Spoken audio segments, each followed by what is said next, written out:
Sir, please make me host, sir. Yeah, I'll do that, sir. Please I'll do make me that. host. Yeah, I'll yeah. take it. Thank you, sir.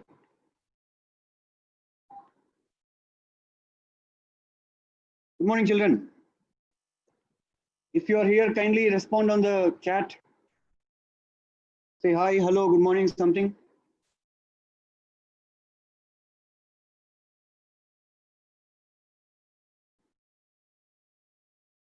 Okay, so this is only a substitute session. So I thought I'll do some problems in this class. Okay.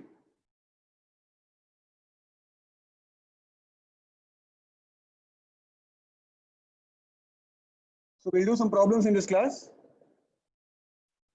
I think we are going to have some exams, right? So based on that, I'll do some problems. Okay. Let me pick up board here. This one. Am I audible enough?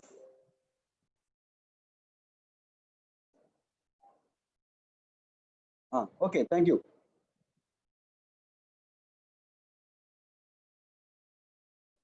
Oh, great. There are already some problems. There are already 3 problems here on this board. Can you see the screen? There are 3 questions here. Kind of numericals. Can you please try your hand at this, or did we already do this?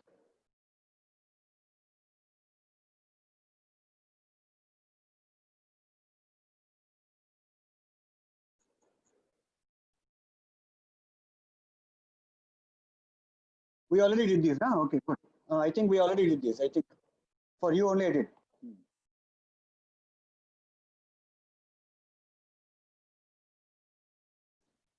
Okay, so new day, new problems. Yeah.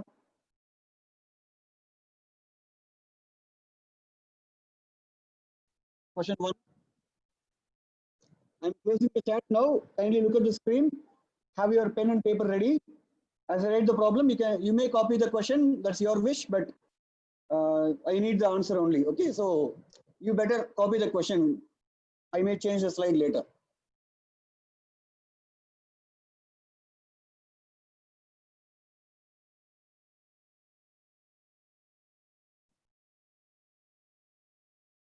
Better.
Okay, to this question, I mean, there are two questions in this. 4 point charges Q each of mass M each are located at the corners of the square of side A, and there exists an opposite charge, 4 times the charge, and there exists an opposite charge at the center, minus 4Q. You are supposed to find the net force on each of the corner charges. That is one question. Another question says if all of them move clockwise on the circumcircle of the square. You know what's a circumcircle? Okay. Circumcircle of the square is that circle which passes through all the vertices of the square. So if all of the charges move clockwise on the circumcircle of the square and their motions are self-sustained. Their motions are self-sustained. You don't have to be continuously providing energy to the system to keep them in motion. Okay.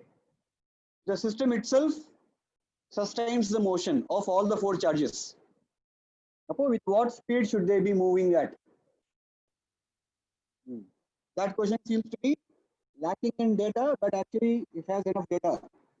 So think about it. Nice question.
Second question is about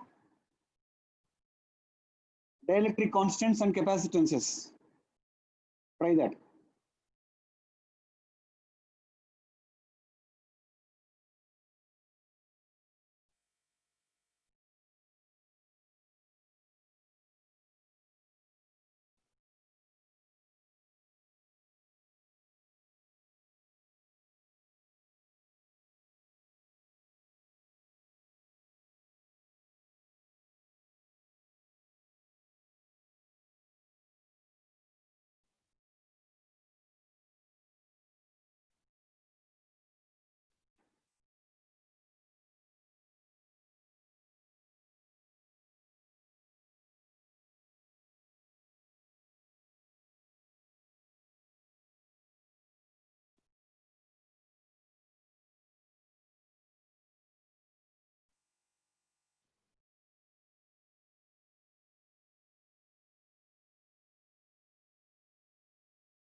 Okay, Lavanya says, for second question, I'm getting as, okay, I have not solved it, ma. Could be the case.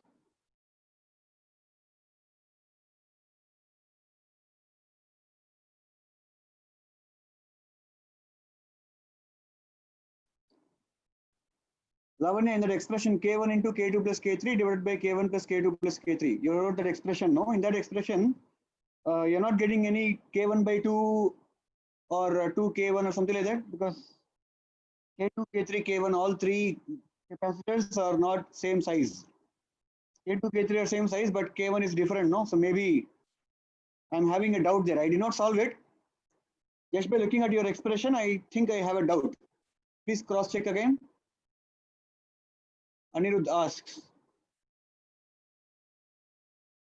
F net is equal to, oh, that's a question, huh? Okay, root 2 minus 3 kq square by a square in the direction of diagonal square away from the system. Oh, the net force is being away from the center, huh? Is that? For the first question, q, right? So kq square by a square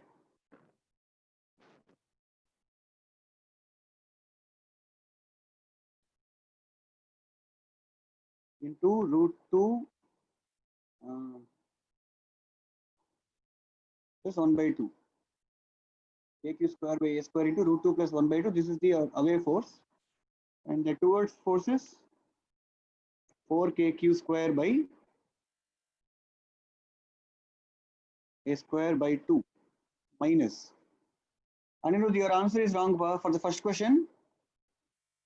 For the first question, Anirudh, I think your answer is wrong. Please check again.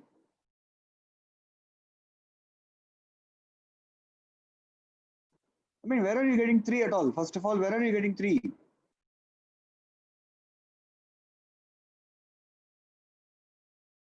Please check.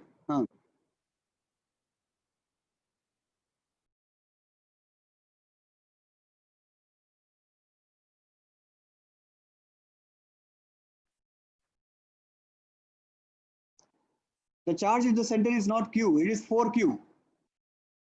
The charge in the center is actually 4Q.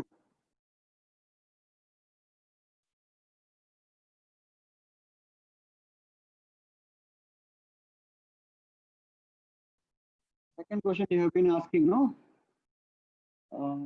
Second question, same area, distance is half, so 2K1C, K2C, K3C. K2, K3 are in parallel. So K2 plus K3 times C. These two are in series. That means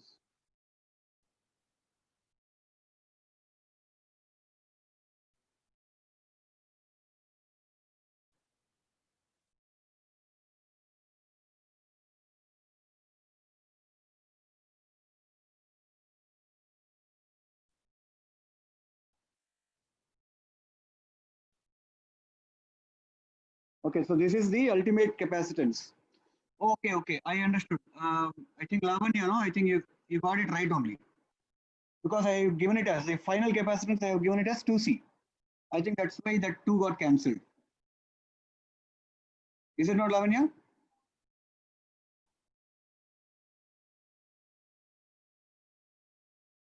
Good. Vagish, no, that's not the correct answer.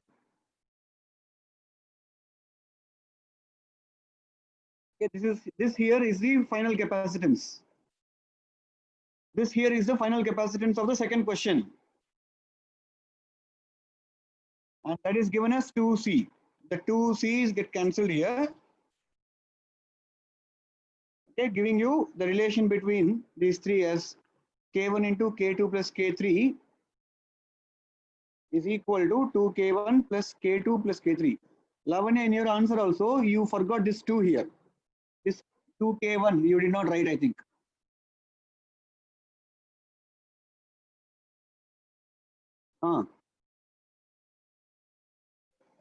This 2K1 itself, you have forgotten.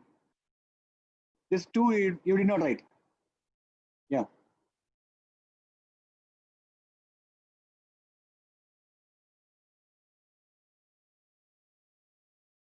Nitish, 3q square by 2a square. Nitish, you have to add the forces using vector addition, pa. Nitish, when you add forces, you have to use vector addition. You cannot simply add them like they are numbers. You have to use vector addition. Okay, I am going to change the slide now. If anyone needs to take a screenshot, please do so. I am going to change the slide. I will solve the first question. I will be changing the slide in 5, 4, 3, 2, 1.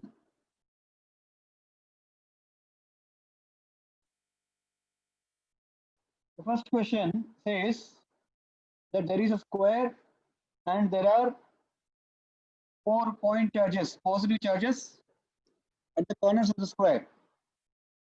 Right at the center, there is a negative charge, minus 4q. The first part of the question asks you to find the net force on one of the corner charges. Say, for example, this corner charge. I need to find the net force. Okay, Vashika, thank you. I need to find the net force on one of the corner charges. Let us say this corner charge. So let me draw the free body diagram of the corner charge. The free body diagram of this charge gives you repulsion from this charge in this direction, kq square by a square, because distance between this one and this one is a. Therefore, kq square by a square. Similarly, repulsion from this charge in this direction, which is also kq square by a square. In fact, let me write kq square by a square as f, just for convenience, nothing else. Then, repulsion from this charge, that would be diagonally outwards. That force will be kq square by diagonal of the square is root 2 times a. Square of that is 2a square, which is basically equal to f by 2. Which is basically equal to f by 2. And then attraction from the central charge. Attraction from the central charge in this direction. The attraction is equal to k q1 q2 by a square. No, so k q1. One is 4q, the other charge is q. So 4k q square divided by distance of a vertex from the center of a square, a by root 2. So square of that is a square by 2. So overall it is 8f. At the center, towards center, there is a force 8f. So I got 4 forces now. I got this as f1. This force is f2. This force is f3. This force is f4. Let us say. Let me write them as vectors. Only if you write them as a vector, you can choose to add them. Writing as a vector means what? Using I cap, j cap, such Cartesian convention. Okay, usual convention. F1 bar, first vector, F1 bar equal to, what is the magnitude? KQ square by A square. What is the direction? I cap. Done. Now we have written F1 as a vector. F2 bar, write it as a vector. Magnitude KQ square by A square. Direction minus J cap. Done.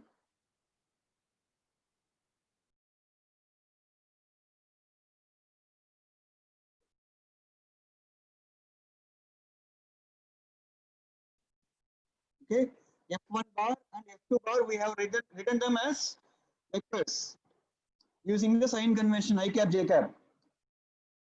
What is F3 bar? F3 bar has a magnitude kq square by 2a square. That is the magnitude of F3 bar. How do I write the direction? I have to write the unit vector. Unit vector in the direction is, this is the direction of F3, isn't it? So instead of writing F3, let me write it as a unit vector. If it is unit vector, this angle is 45 degree. So one component of it is along x, 1 into cos 45 degree. Component along y-axis is 1 into sin 45 degree. So the unit vector will be sin 45 degree and cos 45 degree, both are same.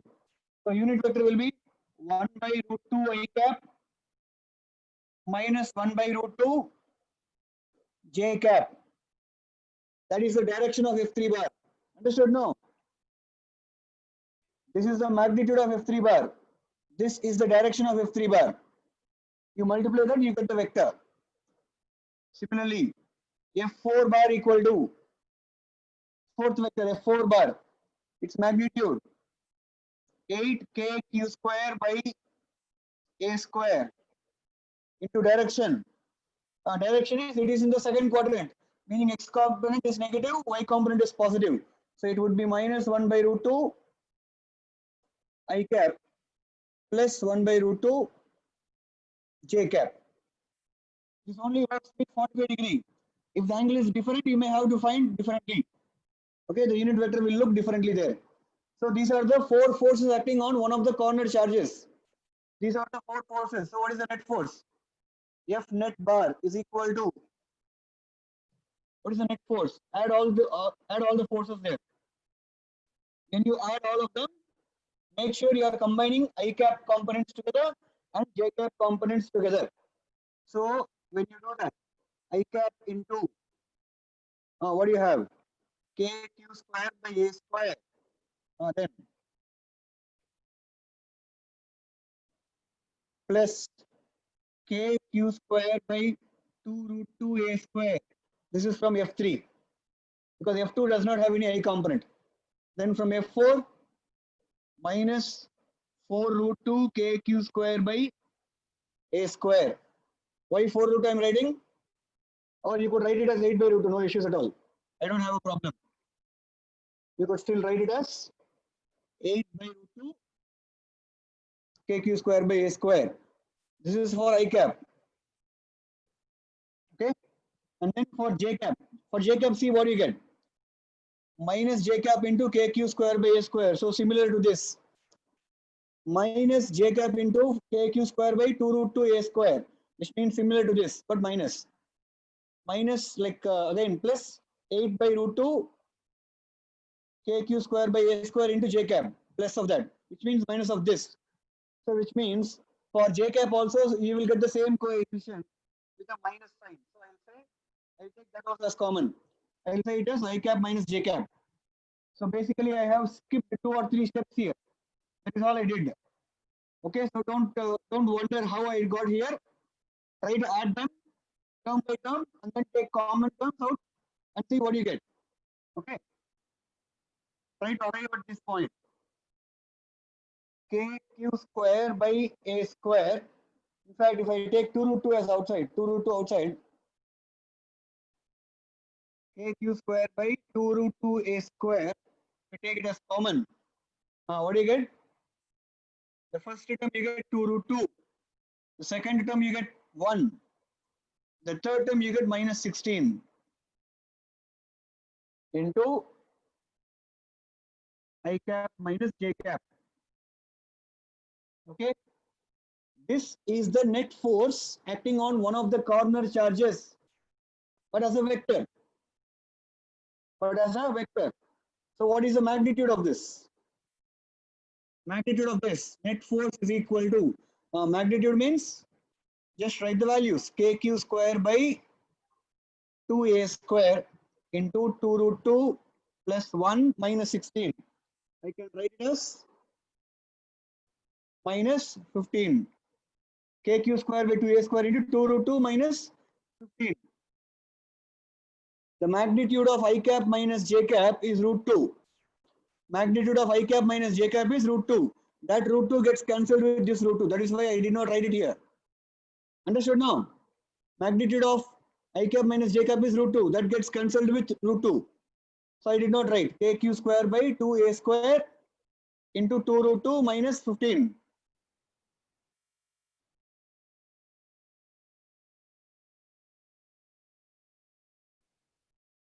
This is the net force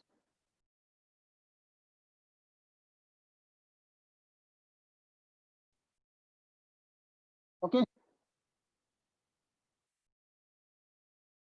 Just in case, net force cannot have a negative magnitude. So this seems actually to be negative. So I'll put a modulus here and I'll specifically say F net is equal to K Q square by 2A square into 15 minus 2 root 2 and specify that the net force is towards center. Net force is towards center. That is the direction of net force. How do I know it's towards center? Because here, when you wrote it as a vector, what I have here is I cap minus j cap. I cap minus j cap means what? X is positive, Y is negative. So it is in fourth quadrant, meaning away in this direction. But this number is to be negative here. 2 root 2 minus 15 is a negative number. So actually, the net force actually is in this direction, which is in second quadrant. That is towards center. This is positive. That is why I had to do that.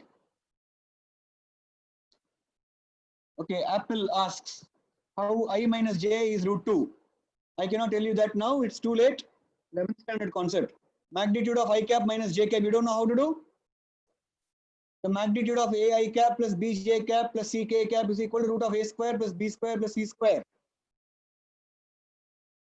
If you have a vector quantity in the form ai cap plus bj cap plus ck cap, the magnitude of that is root of a square plus b square plus c square. Do that. Good.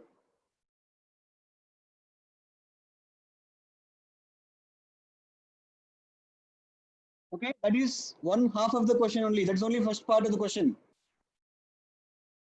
Saravana Kumaran asks, the screen is not visible, sir. Is the screen visible to others?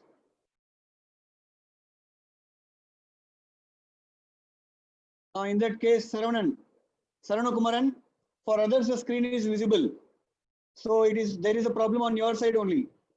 If it does not work, you can leave the class and come back again. Then it will work. Okay, Saravana Kumaran? Understood now? Okay, good. All right, so this is only one half of the question. Which part? Find the net force on each of the corner charges that we have done. What is next? If all of them move clockwise on the circumcircle of the square and their motions are self-sustained, then find what speed they must be moving at. So now they are all moving on the circumcircle of the square.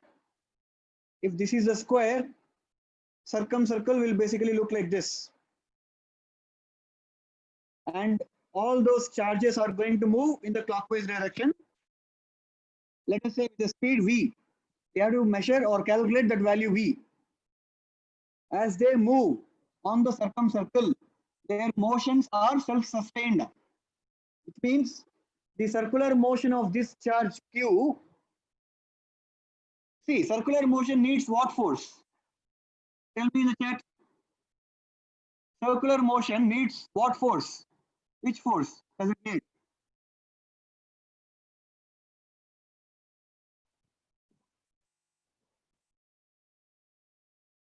There is no force called centrifugal force. Remember, centrifugal force is not at all a force. Right.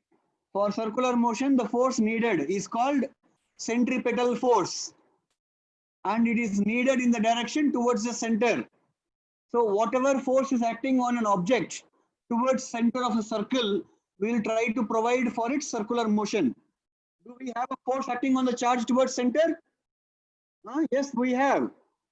The charged particle already has a force acting towards its center. If that force can provide the required centripetal force, then the motion will be sustained.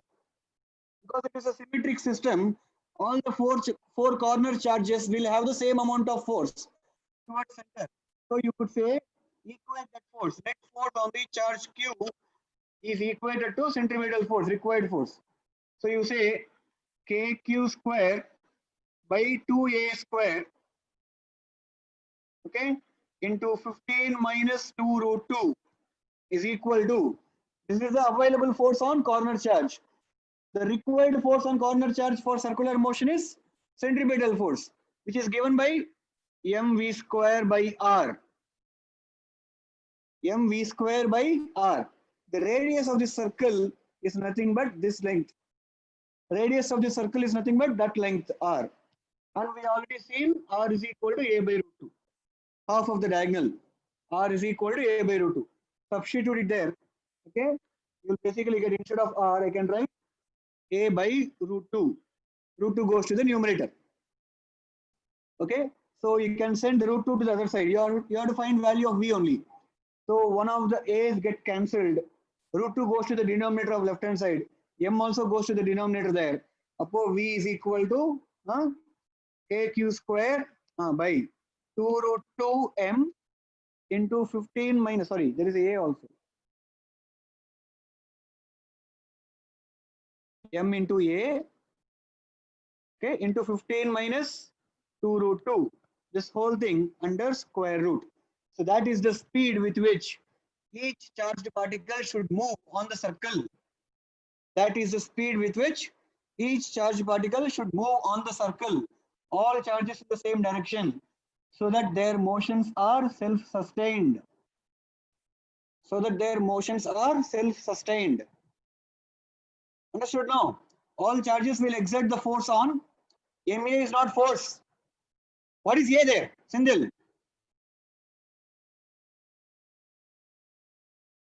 What is A in this question? That is not acceleration. A is the side of the square. Then how is Ma force? Okay. So V, speed of the charged particles, each of the charged particles on the corner to sustain their motion on the circle is that. Understood now that first question? That seems a tricky question. Actually, yes, the second part of the question seems new, and when you look at it for the first time, it looks very tricky.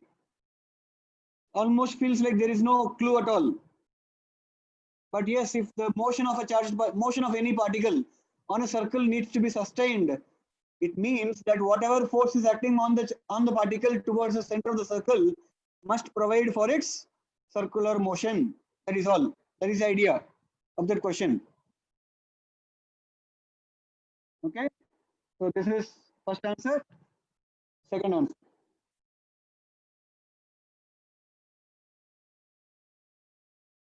What is the second question? Second question we have already done. Did you understand the second question here? From this calculation, can you understand the second question?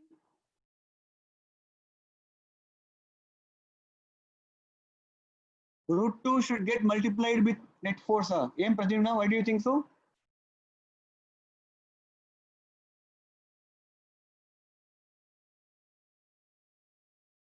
Why do you think root 2 should be multiplied?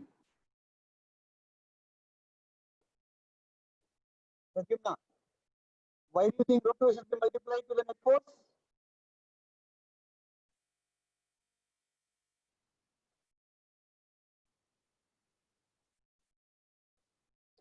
Okay, no response.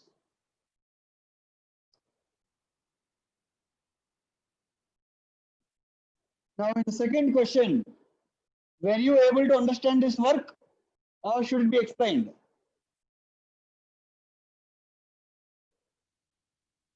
Okay, Pradyumna, see. This you are talking about I cap minus j cap. The magnitude of I cap minus j cap is root 2. That root 2 got cancelled with this root 2. That is why I did not write root 2 here.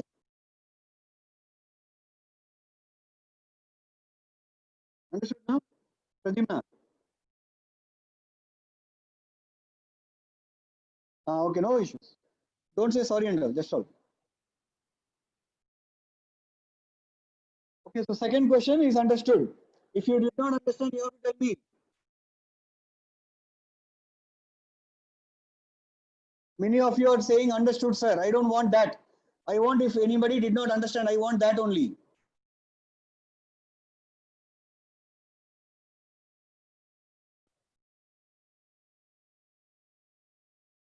Okay, so I'll take it that most of you understood the second answer. Good. Apple asks, explain the second question, sir.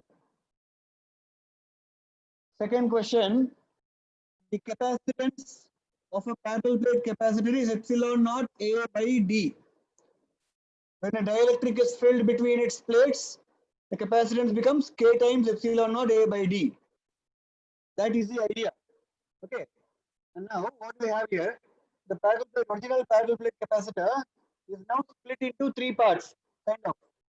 This is one capacitor, this is another capacitor, and this is another capacitor.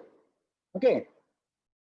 Compared to the original capacitor, this capacitor has the same area of plates, but half the distance between the plates.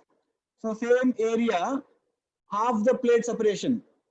So if the denominator becomes halved, then the capacitance becomes 2 times. So for this capacitor, the capacitance is 2C. This capacitance is 2C. But because of a dielectric K1 filling there, the capacitance becomes 2K1 into C. Understood? For this yellow capacitor, the capacitance is 2K1C. Similarly, for this capacitor, area of the plate is halved compared to the original one. Area of the plates are halved. Plate separation is halved. So A is halved and B is halved, which means C becomes C remains the same. So for this capacitor, capacitance is C. But because there is a dielectric K2 field there, for the green capacitor, the capacitance is K2C. The capacitance is K2C. Similarly, for the blue capacitor, the capacitance is K3C. Okay, now there are three capacitors with you, yellow, green, and blue. For yellow capacitor, this is the capacitance 2K1C. For the green capacitor, this is the capacitance K2C. For the blue capacitor, this is the capacitance K3C. Now we have to connect them again to obtain this setup, this arrangement. How do you connect them? Connect K2 and K3 parallel because they are connected between same set of terminals. Okay, between same pair of terminals, you are connecting the green and blue capacitors first. So that is a parallel combination. In a parallel combination of capacitors, the capacitances simply get added up. So the addition of these two, K2 plus K3 into C, this is the effective. For these two capacitors in parallel combination, the effective capacitance is K2 plus K3 into C. Now this capacitor and this capacitor are in series, meaning this and this are in series combination. 2K1C and K2 plus K3 into C are in series combination. Then effective capacitance is given by product by sum. Product by sum. So product 2K1 into K2 plus K3 divided by sum 2K1 plus K2 plus K3, the whole thing into C. So this thing here is the capacitance of the overall capacitor of the given setup. This is the capacitance of the overall setup, and that they have given as 2C. It is given after inserting three dielectric slabs as shown. The capacitance becomes 2C. So this thing is given in the question as 2C. So equate that to 2C. The C's get cancelled. The 2's here get cancelled. What is remaining? K1 into K2 plus K3 is equal to 2K1 plus K2 plus K3. That is the required relation between K1, K2, K3. Got it? Good. Anirudh. Fourth question, you are saying minus 0.848 coulombs. How is it minus, pa? If a piece of iron loses electrons, it becomes positively charged, right? A metal can never become negatively charged. Anirudh. Soumya Lakshmi. For third question is the answer 24 volt. Let me do. For the third question, I think I can do it here itself. For the third question, the required formula, if you want it as a formula, this is the formula. VA minus VB, or you can write like this. VB minus VA, potential difference between points B and A.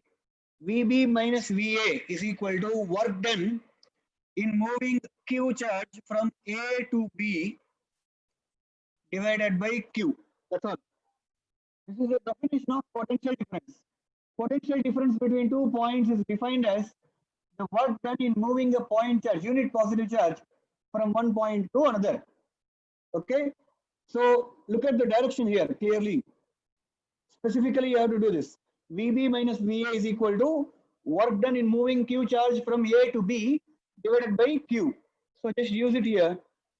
VB we have to find. VB minus VA is given 20. Work done from A to B minus, sorry, work done from A to B is 10 joules divided by the charged particle minus 2.5 as it is. So this will imply VB minus 20 is equal to minus 4. VB minus 20 is equal to minus 4. Then VB is equal to 16 volts. This is the answer. VB is equal to 16 volts. Did I do it right? Positive work is done. Yeah, correct only. VB is equal to 16 volts. For the third question, answer is 16.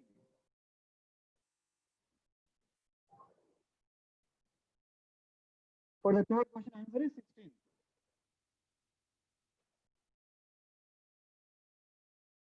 Fourth question. The fourth question idea is this.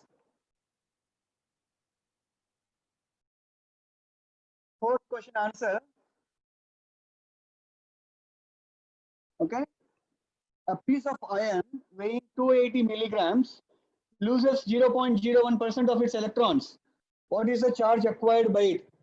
Charge acquired by an object is equal to number of electrons lost into 1.6 into 10 power minus 19 coulomb. So you need to find the number of electrons lost first. But they did not give you number of electrons lost. They have given you 0.01% of total number of electrons is lost they have given you. So to find number of electrons lost, you have to find totally how many electrons were there, first of all. You know that one atom of iron has 26 electrons because its atomic number is 26. One atom of iron is 26, has 26 electrons. So to find how many electrons were there totally, you need to find how many atoms are there. You need to find how many atoms are there. But to find number of atoms of iron present there, you need to know how many moles of iron is present there, because 1 mole of iron has 6 into 10 power 23 or 6.022 into 10 power 23 number of atoms. Avogadro number. 1 mole of iron has 6.022 into 10 power 23 number of atoms in it. So to find number of atoms, you need to find number of moles. To find number of moles, you can use this. To find number of moles, you can use the given mass divided by atomic mass. That will give you number of moles of iron atom. So this is how we do. Check it out. The charge acquired by the iron piece Q is equal to, first I will find number of moles, 280 milligrams. So 280 into 10 power minus 3. I'm converting it into grams only because I have gram atomic weight of iron. 280 milligrams. So 280 into 10 power minus 3 divided by 56. This blue color calculation is number of moles. That into, once you have number of moles, you need to find number of atoms. Number of atoms is given by multiplying Avogadro number to the number of moles. Avogadro number to the number of moles. That will give you total number of atoms of iron present. So this whole thing is number of atoms. That into, once you have number of atoms, you have to find totally how many electrons are there. Each atom has 26 electrons. Multiply that. So that will give you total number of electrons in the iron piece. And how many electrons are lost? 0.01% of electrons are lost. Now this whole thing will give you total number of electrons lost by the ion piece. Once you have the total number of electrons lost, just multiply that with 1.6 into 10 power minus 19. This will give you the charge acquired. That's all. This is the one step that you have to answer, that you have to calculate. This will give you the charge acquired by the ion piece. Okay, you do this by yourself. This is simple calculation. I'm not sure, but the answer could be 1.248 coulomb. I feel that I have done this problem somewhere else, but I think the answer could be this. I may have done a mistake. It could be 12.48 or it could be 0.1248 also, but that is how the answer is close to.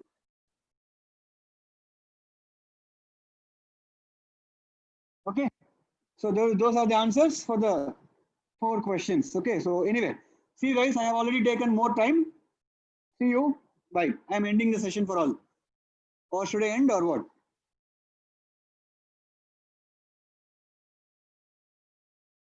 Do we have a next class?